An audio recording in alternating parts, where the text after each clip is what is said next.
then we'll keep seeing viral videos, and we'll keep thinking that the police are our enemy, and we'll keep thinking that the little issues we have with each other are more important than what we're all going through.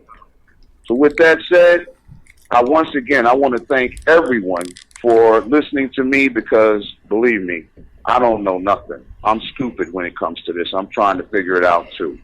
So I suggest we dumb down and get out of our comfort zones and put your egos where they belong, up under a trash can. And let's make this happen. With that, I'm going to yield. And I thank you again, DJ Smooth, because you are the truth, brother. And I appreciate you, Lady T, Janine Wallace, and the rest of your crew for allowing us to take over your show today. With that, I'm going to yield. If you would, please promise me we'll give Clint Collins a minute to give his GoFundMe. Because I'm gonna make this quick.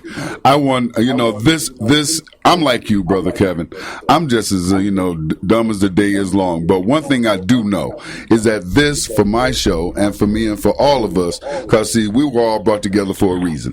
I do not want this to be a one-hit wonder. I want you all to come back.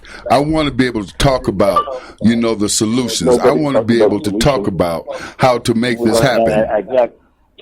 And with that being said, I'm going to turn it over. This ain't the last time. Please come back. Let's do this regularly. Chief Ayers, and I'd like to hear John's solution as well as Chief Ayers, so that we can end this. John, can you tell what your solution would be? Because I know you have a large group of people that you influence, that follow and support what you're doing. And John, if I could ask you to do me a favor, brother, for our brother. Is Clint Collins still on the line? Yes, I'm still here. Clint, please, real quickly, brother, give out the information for the GoFundMe, and I encourage everyone, hey, empty your change jars and help this brother out. He is really helping our people. You can go to the Show 'em What You Got Foundation GoFundMe. That's SHOWEMWHATUYOU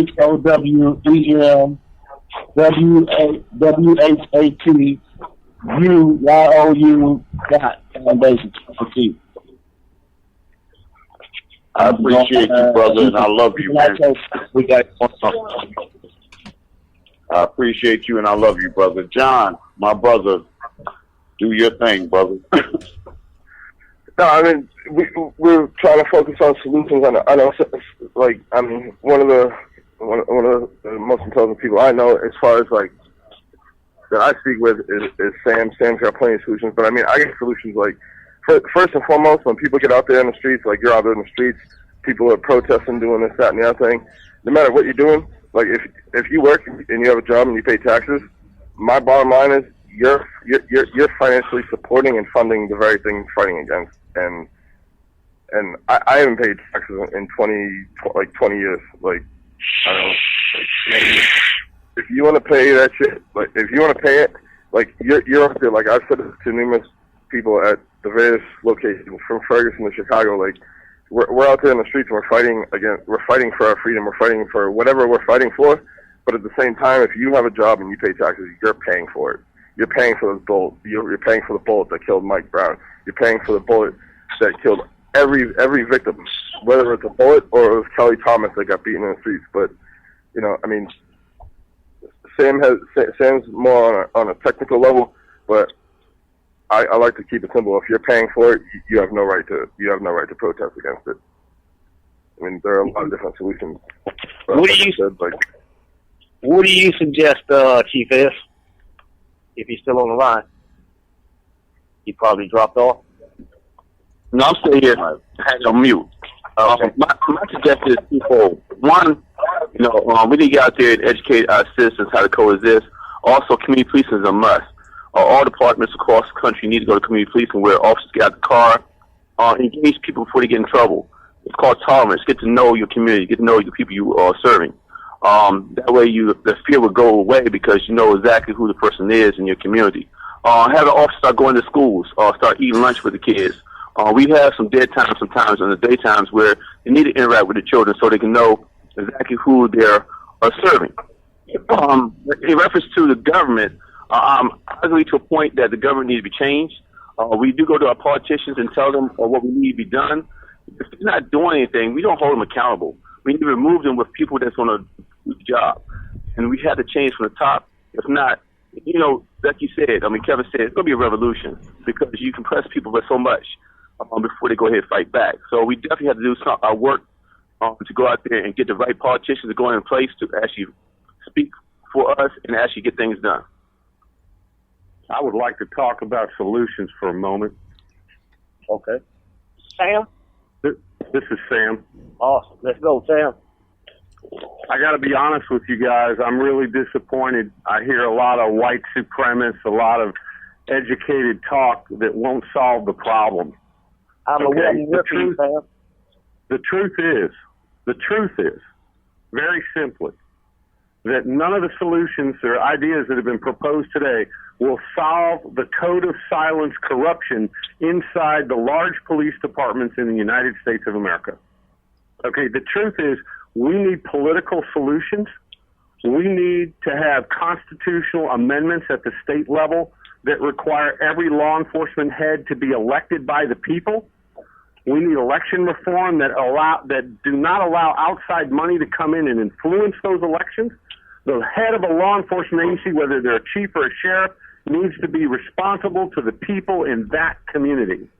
And if they're not, they lose the next election and they're gone. We need to hold our politicians accountable. I've been training law enforcement for 30 years. I've heard things that would scare the hair right off your head. And I'm telling you, there's corruption at the law enforcement level that is not being dealt with. And the code of silence problem allows that to continue. Until we solve that, we're going to remain in the fourth stage of insurgency right until we go into the fifth, and there's massive civil unrest. We don't have a lot of time to talk about history and to talk about slavery and we're going to lose this country because we've ignored the constitutional principles that were laid out to protect us. And when you say, I don't want to carry a gun because law enforcement is killing people that look like me, what you're really saying is I'm ignoring the problem that it's the law enforcement agent who shouldn't have the gun. You know, when an Asian cop shoots a black man and we got a black man for president and a black man for attorney general, how is that white supremacy causing the death of that man with a 4-year-old girl sitting in the back seat? No, that's not the problem. The problem is that you have someone who's scared, who's not trained properly, who doesn't know the proper procedures to handle a stop, who's not doing a threat assessment and assessing his background when he's firing a weapon, and then who's not being held accountable for the bullets that come out of his gun. And now you say, well, why does this happen? Well, I'll tell you why he's not held accountable. Because the prosecutor that should hold him accountable is told under the table, don't find this guy or charge this man because our lawsuit will go to $10 million and we want to keep it around $1 million. We don't let our tank mechanics train our fighter pilots, and we need to get a team of people that understand the corruption of law enforcement and the corruption of politics, that are experts in that field and insurgency, and figure out how to solve these problems. I'm with you 100%. Me too, I agree. Sam. Yes. And it was something that was really bothering me with all the talk about, all the educated talk here. And I have to be honest, I'm not as educated as most of the people speaking or even qualified. But there's something that's burning within my spirit that said this isn't right because this is not moving in a direction that's going to solve anything. We spent an hour and a half talking about history that most people probably already know. But what do we know about how to challenge the government with these policies like you just said?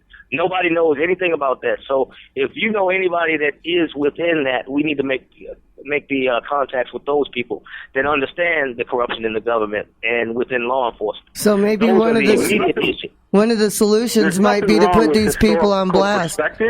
Yeah. But if it's not accurate, if it doesn't tell the truth, if it doesn't acknowledge the facts that are pertinent, it will not solve the problem in the short term or in the long term. Yeah. I think exposure, I think there needs to be a list of exposure. I'm going to beg to differ just a little bit. And the reason being is that here's the reality, and here it is as raw as you can get it. We ain't going to figure this out on this call or in this show. Right. We're not. The people who are going to take over this fight are those young people that we're not cursing for. And they do need to have a historical perspective. And we do have to look at the fact that some of those incidents that were mentioned, they're a direct result of white supremacy. You cannot totally strip any race of their history and their culture and their freedom and not have residue. You cannot say that this country was built on all of these principles when they weren't being practiced. That's a problem. So yes, we do need to touch on all of these things. Our academia is just as important as our law enforcement, just as important as our politicians, just as important as our mothers, our fathers, our children. It's all relative. We cannot sit here and keep separating one thing from the other because they are all connected. And what I want to do before I die is I want to know that I did everything I could to make the world a little bit better for everybody who's left after I'm gone. Kevin, we've been chopping at people up that came on and tried to help. Don't take this personal, Kevin. The thing about this is we've been talking since the original. That ship already sailed. That ship has sailed. I have to take it personal because I've been up almost a whole day trying to get ready for this. 3 days. To have this, basically, we're wiping out what people said or minimizing what we want to say. No, they all had a right to speak. I think everything that was said was pertinent. Like I said, I appreciate you, DJ Smooth, for opening the forum. I hope that we can do it again because we're going to need way more than one show. You know something, like I said before, I told Cortez, this is not the first time. I am not a one-hit wonder. We are going to do this again. We are going to come to resolution. We are going to put plans in action. All we need is for brothers to stand up. I'm standing with y'all. You know, you all have this radio station, my show, as y'all platform. Let's do it again and again. Like, you know, we the people, we get together and then we go to Congress. Well, I have to disagree with that statement because when we the people was stated, they didn't go to Congress. People went to war over a 3% tax on a beverage, and now they're taking 40% of your pay. They're taking your money. Like, that's the problem. Like, we the people, we don't go to anyone for permission to do anything. Like, the people are the ones that are the ones to do it. And while we're all running around here arguing about like different, like not to minimize anything, but while we're all talking about these things, there's like, don't think outside the box. Look at the box itself. Like, this life is happening, and like this is what's going on, and there's not like a big picture going on. There's like a huge picture going on, and that's the whole divide and the conquer. Like, while we're all sitting here talking about these different little things, like, they're just laughing at us. We have to unite on the big issues, and we have to unite on to laugh at us while they do what they want to do. Like, everybody needs to like put all this stuff aside. Yeah, and organize. Like, we have to organize like they organize. Until that happens, and if that even happens, like, what's going to happen to us because of what they're doing is going to happen anyway. We got 12 minutes you know left. What I mean? Like, people need to get off all this other stuff and get on a real level, because like, we're all human beings, and regardless, there's some really rich human beings that live on this planet that have a plan for us. And when we talk about these things, they're laughing at us living lives that little kids dream of on a daily basis, while little kids are dying in the streets so they can live those dreams. Well, on that note, we got 10 minutes left, roughly 9, and I want to say this. I want to pick up right where we left off again. I want this to continue. We will and we can come up with a solution, but in order to do that, we have to first wade through the garbage of what we're dealing with. This is purging. We're purging people, and you know, I have to agree with Brother Kevin. Yes, as I do have to agree with Brother Cortez. there has to be something done. So, with that being said, we're going to use this segment of my show to get it out there. We're going to find a solution because, like Brother Kevin, I came from the 60s. I'm still feeling